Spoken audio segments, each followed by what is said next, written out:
En tanto, desde la discusión pública impulsada por diferentes sectores del poder económico, tratando de poner límites a los poderes del Estado, principalmente aquellos donde han perdido el control, promoviendo la creación de distractores que les permiten, por un lado, disimular su carácter de poder económico y, por el otro, frenar la intervención de la sociedad y del Estado en los temas que dañan sus intereses y sus utilidades.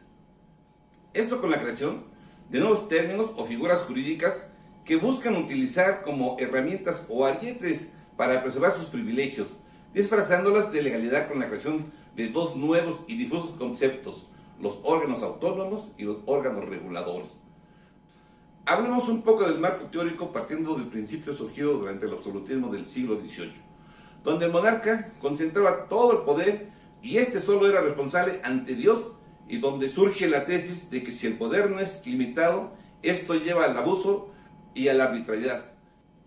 Pero ese razonamiento no priva solamente para el poder gobernante. El curso de la historia nos ha mostrado que el poder económico en todas las épocas, incluyendo la monarquía, ha estado lleno de abusos, arbitrariedades y horror. Para lo anterior bastaría con hurgar dentro de la historia para apreciar cómo es que el poder económico de aquella época, el mercantilismo, cuna de la naciente burguesía, fue ganando terreno en el poder político, quebrantando el sistema feudal, expresándose como una nueva forma ideológica, imponiendo su concepción del mundo y sus valores en cuanto a la libertad, la igualdad y el progreso, la innovación, pero sobre todo del individuo y el trabajo. Estos mismos grupos de poder son los que derrocaron al poder de la monarquía, participaron muy activamente en la Revolución Francesa, así como en la Revolución Industrial, siempre exigiendo que sus derechos políticos, económicos y privados prevalecieran por encima del resto de los integrantes de la sociedad e instauran nuevas formas de organización social donde hacen predominar sus intereses por encima de todos. La utilización del término autonomía resulta un arma de doble filo, porque si ésta no está dotada del marco jurídico que establezca con precisión sus facultades, sus funciones y competencias, y que éstas atiendan a criterios técnicos que cuenten con los métodos, procedimientos y herramientas utilizadas para interpretar y aplicar las leyes a situaciones específicas, que investiguen precedentes legales presentando argumentos sólidos, lógicos, que estudien y analicen los pensamientos y los textos relacionados con el derecho desde el punto de vista lógico, cuyo objetivo es alcanzar una coherencia entre la teoría y la práctica de todo lo concerniente a las normas, su aplicación y la impartición de justicia, con el fin de garantizar la ecuanimidad y permitir evaluar la validez de los argumentos para llegar a una decisión fundamental. Y jurídicos, que vinculen todo lo relacionado con el derecho, las normas legales y la administración de justicia, que cree derechos y obligaciones para las partes involucradas, que determine los límites de sus capacidades y el grado de autorregulación concedida para la atención de sus competencias y sus atribuciones, sin caminarse o sujete el derecho, facultades y atribuciones de los poderes del Estado tradicional y la sociedad, dadas sus capacidades para emitir actos definitivos. Entendido que la citada autonomía de estos órganos no los hace autónomos de la norma constitucional, es decir, nadie puede estar fuera de lo que está establecido en la Constitución. Esto genera una disyuntiva, ya que al no poseer la paridad de rango constitucional de los poderes del Estado, pero sí chocan, invaden, contradicen a algunos de los poderes constitucionales, limitan y acotan el derecho en lo social, político y económico. Y las preguntas serían: ¿es necesaria la existencia de todos los órganos constitucionales autónomos actuales?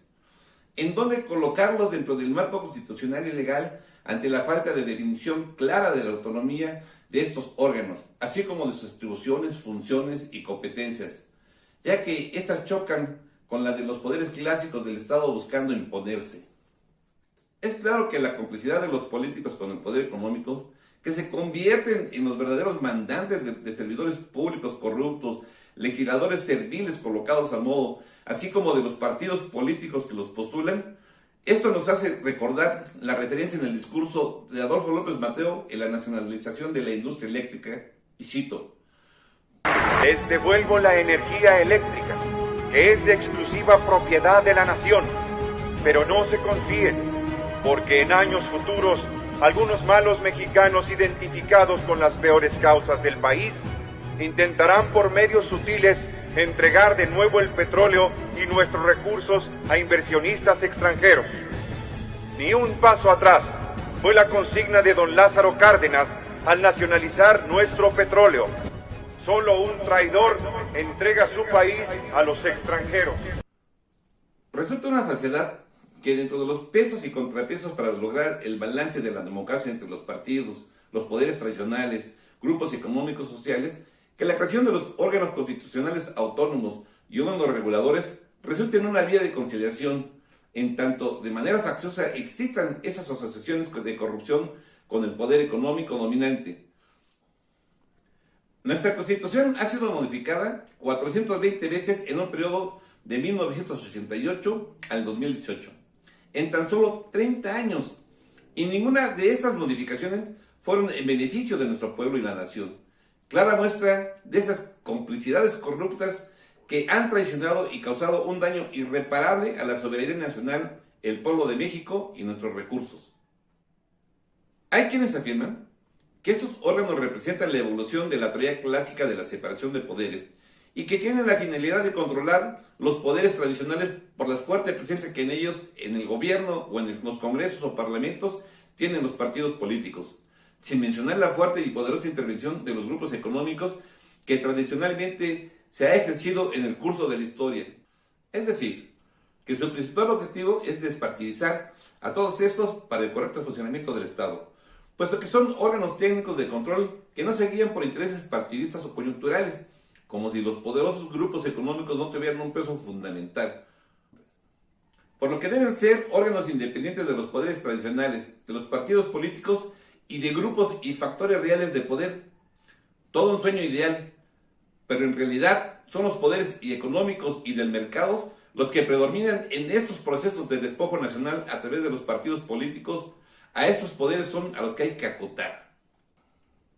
El auge o tendencia de los órganos autónomos que han cruzado el Atlántico obedecen a la necesidad de enmarcar en la unidad de los múltiples procesos que afectan la impermeabilidad de las fronteras del Estado, con el tránsito de información, opiniones, bienes, mercancías, personas, pero esencialmente de normas y de poderes que trastocan el orden constitucional y la soberanía nacional, para favorecer a los grandes capitales de los grupos de poder económico. Así como la división de poderes del Montesquieu obedeció a limitar el poder absoluto de los reyes, hoy es necesario limitar el poder ominoso de las élites económicas. En la siguiente entrega comentaremos sobre el origen de los órganos autónomos, así como su desempeño, normatividad y sus límites en algunos países del sur de nuestro continente. Espero contar con la oportunidad de volver a saludarlos. Hasta luego.